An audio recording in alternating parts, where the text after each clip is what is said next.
Good morning, students. Today I am going to take a poem for first language English medium students. The title of the poem is To a Pair of Sarus Crane. To a Pair of Sarus Crane. It is written by Manmohan Singh. He worked in Indian Administrative Service. He has worked in Indian Administrative Service. So, he has written this poem. To a pair of Sarus crane, not one, pair, more than one. This type of bird or this type of Sarus cranes we can see in the Indian subcontinent and in Burma and Ceylon. We can see these things. So, the peculiarity of this bird is that Sarus crane is easily distinguishable from other cranes. They are easily distinguishable from other cranes. It's very important you should listen first because it is very affectionate and very lovable, very touching story, very touching poem, not a story, touching poem. It shows the pathetic story of two cranes or two birds. So, it's very interesting poem and it shows the affection of two birds or pair of birds or Sarus cranes affection or sincere love shows in this poem. So I told you that we can identify or the peculiar feature of this Sarus crane is that it is we can easily separate or it is easily distinguishable from other cranes. Its color is grey and moreover its head is red upper neck. A beautiful, you can see just like this flower, just like these beads, very beautiful color and long neck also, very beautiful or very charming. So these are the peculiarity of these birds. So you can say that they are always a long lasting pair bonds. That means they will not separate bonds, pair long. That means the male birds will always love female bird and vice versa. Both are very affectionate. That's important thing. Another thing is that they carry out a courtship. Through trumpeting and dance-like action. Trumpeting. That means just like a bugle sound. Trumpeting.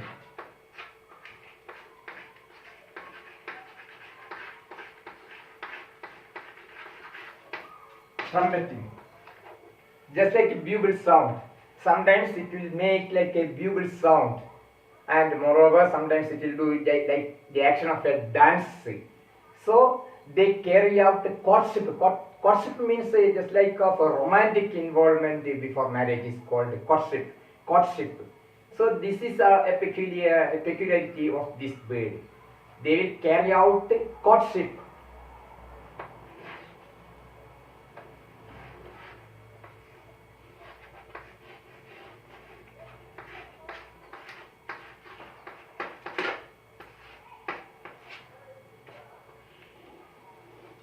That means the romantic involvement before marriage.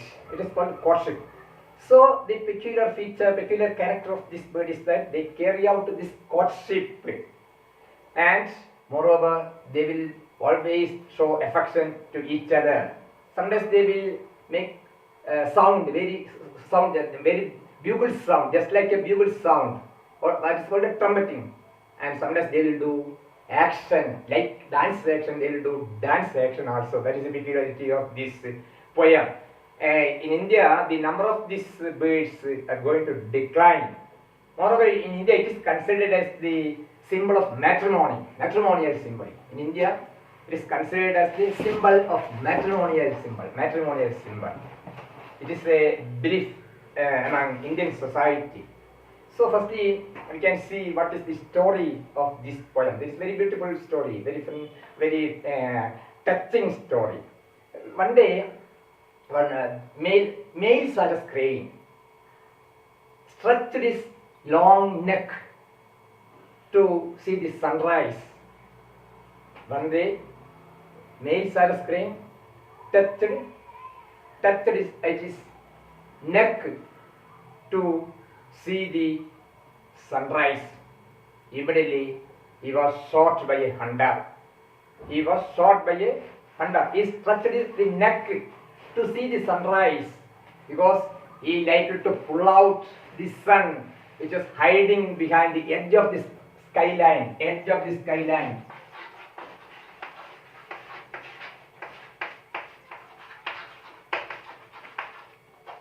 That means it was dawn. That just the starting time of that daytime. It's called dawn.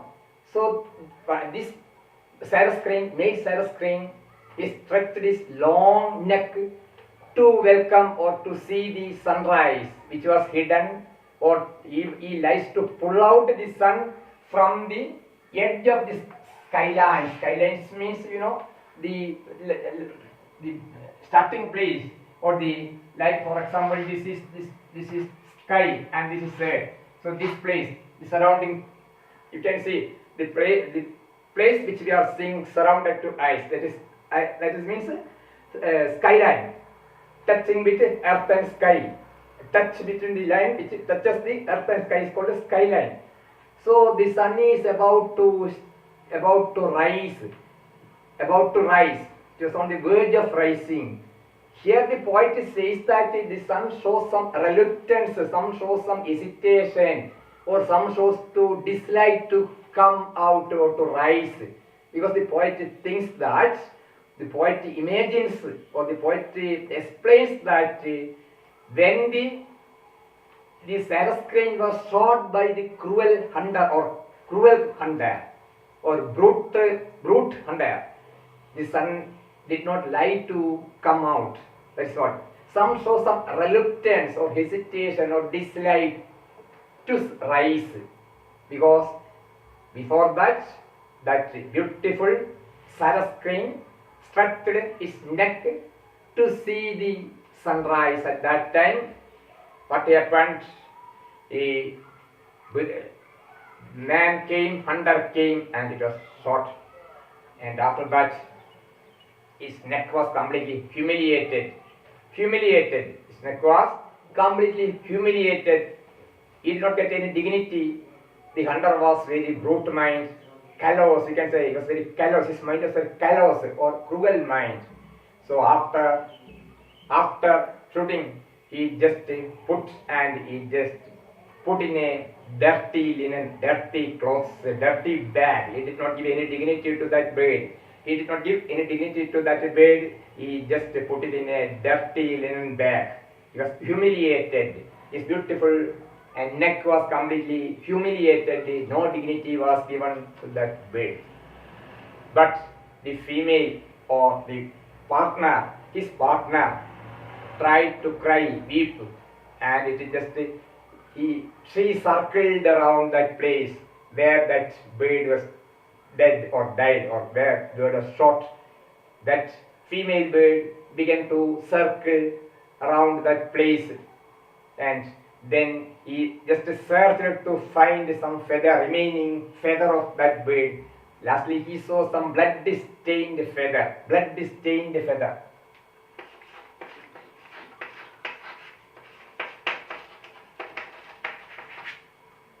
So the female Sarus crane began to sit on that blood-stained feather by anticipating that the died bird or partner would come back. She thought that if she is hatching or if she is sitting on that feather, blood-stained feather, the died partner would come back. But later she understood that he would not come back. He died or he was shot. Then he began to weep or he began to cry loudly. Sound was just like a Morse code. So that is the end of this poem. And before what happened? That bird did not come back, and moreover, finally, the sorrow of wave of sorrow came. It shows the messenger of death. The poet shows, or the poet compares the wave of sorrow to death. So a wave of sea came, wave of sorrow came, and she also died. That female partner also died. So it shows, the poet shows wave of sorrow to show the messenger of death. So the female bird also died. That is the end of the story. I will read and then can listen. Open your textbook. To a pair of Sarus crane, written by Manmohan Singh, I told you. The male was shot as he necked to pull the reluctant sun out from the rim of horizon. The male was shot, the male bird was shot when he was just stretching his neck out to see the rising sun. He wants to see the rising sun. He wants to welcome that rising sun. The sun shows some reluctance or some hesitation, reluctance.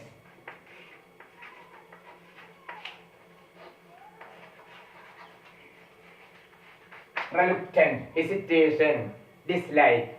Because the poet deliberately used that word reluctant, because the poet shows that the sun was not happy to rise, because it understood that one bird was killed by a hunter. Male bird was shot by a hunter. The male was shot as he neck to pull the reluctant sun out. Reluctant, the sun showed some hesitation to come out from the rim of horizon. She flew crying as he was picked up hands and jaws, and a proud neck was humbled to lie like a dirty linen in a coarse washing bag. So she flew crying. Who was crying? His partner, female partner, was crying or sobbing or weeping. Why she was crying? She felt sorrow because male partner was shot by a cruel hunter, so she was weeping. She flew crying. She flew and she circled, and after that she was crying also. She circled as she was picked up hands and jaws, and the proud neck or beautiful neck of that male Sarus crane was already humiliated, or no dignity was given, to lie like a dirty linen, just like a dirty linen. That cruel hunter put that neck just like a dirty linen in a coarse washing bag, in a rough bag. It was put in. No dignity was given to that bird after death. She circled the sky in moments of grace over his disgraceful end. Disgraceful end. The poet says that the hunter did not give any honor to that bird. Disgraceful end, because he was shot, and after that it was put in a bag, coarse bag. The killers went away, and she returned to death scene with grief and inscribed its intensity. The dots and pits, that means it is a really cries female bird. Short sound of that female bird is compared with the dots and pits. Dots and pits. Her cry was compared with the dots and pits of female bird. Like the Morse code of bird sorrow. That means FB Morse, short and long, Morse code, just like the sound of that Morse code. Samuel FB found that Morse code. Samuel, that scientist Samuel FB found or invented that Morse code. It's just like that sound the female bird cried. So he made a comparison, the sound of that Morse code. Like the Morse code of bird sorrow transmitted to the air, it was spread in the air. With her beak, she kissed her feathers, picked the ones that wind had not taken away, and sat to hatch the blood-stained feathers into a toddling chick. Into a toddling chick means walk in a short step. She walked with a short step. She sat or she hatched on that blood-stained feather. That female bird tried to get some remaining part of feather. Lastly, she got some feather. So she began to hatch, or she sat. She expected that if she's sitting for a long time, that died bird partner will come back. The blood-stained feathers in the toddling chick, a baby she had never seen. A baby she had never seen came to her from far away. That means at that time she felt there was a baby. The poet makes a comparison. The baby, the poet says that it is the death messenger. That the baby, the baby she had never seen came to her far away and carried her to him.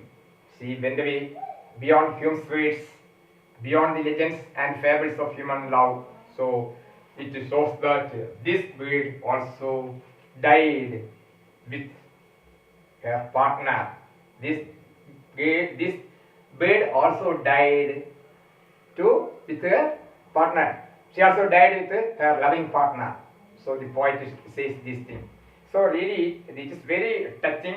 You can see that it is very this peculiar character of this bird, the peculiar affection or the sincere love of this bird is well explained by the writer Manmohan Singh. You can see the time of the day suggested in the poem. What was the time selected by the poem?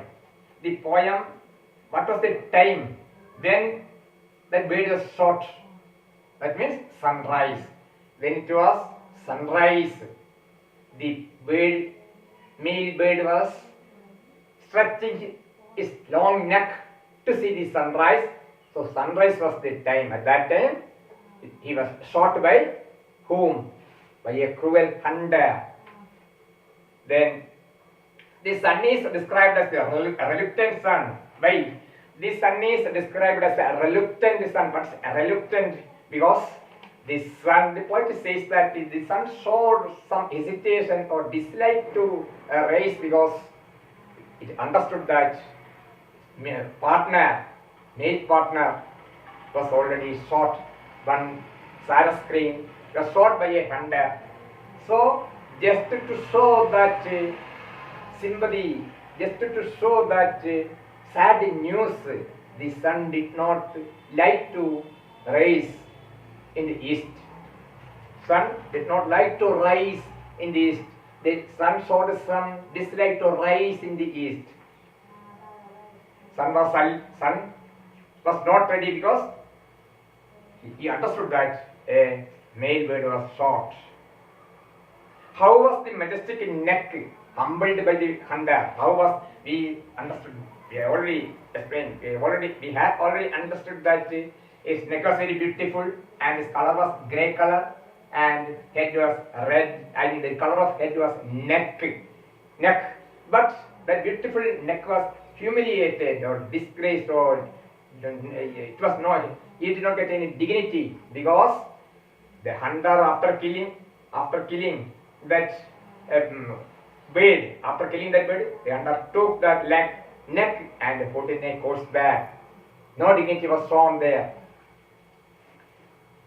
Then, what is it? The expression picked up hands and jaws suggests, what is it? Picked up hands and jaws suggests. It shows that it was very cruel or callousness of the hunter. Callousness means cruel. The cruelty of the hunter. The poet describes the cruelty of the hunter because it was very cruel. He did not show any dignity. So in order to show his cruelty, the poet used the picked up hands and jaws. Next one. Dash is compared to dirty linen. Dash is compared to dirty linen. That means the proud neck of the bird is compared to dirty linen. The proud neck of the bird is compared to dirty linen. It's very beautiful and the neck was very proud. Very beautiful. That neck was compared. The proud neck of the bird was compared to dirty linen. So, what does the sea wave refer to? What does the wave of seas refers to? That means just like a messenger of death. Just like a messenger of death.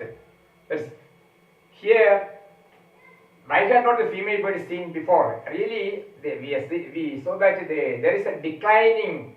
Their number is already declining in India because most of the countries they are killing. So in India, their number is declining. Their number has been declined for the last many years. The number of these birds, beautiful birds, they are declined. Then what figure of speech is used in the extract? That is personification. It is compared with an inanimate object. It is compared with an inanimate object. So personification. Once more I will read, and after that, yes.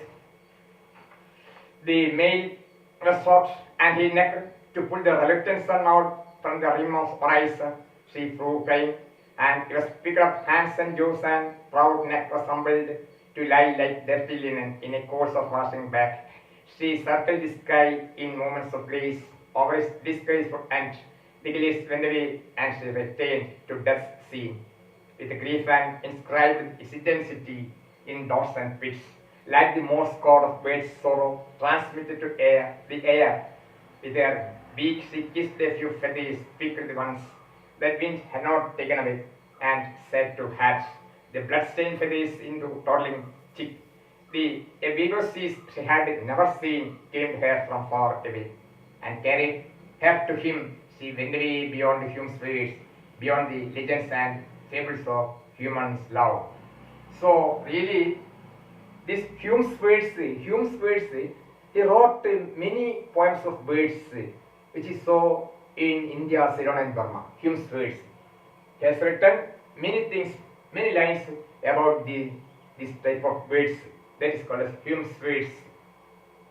So then another thing is that that bird began to hatch or began to sit on that blood-stained feather. Why? Why did the bird sit on that blood-stained feather? Why did the bird sit on that blood-stained feather? Because that female bird expected that if he is sitting for a long time, if he is sitting on the blood-stained feather, is died or is her partner will come back. Her died partner will come back. By anticipating this thing, she began to sit for a long time, for hours, on that blood-stained feather. But finally, she understood that it died. That is the end of this poem. So you should study, and moreover, question answers you will get after a few days. So now it is finished. Thank you very much. Please don't forget to subscribe. Thank you.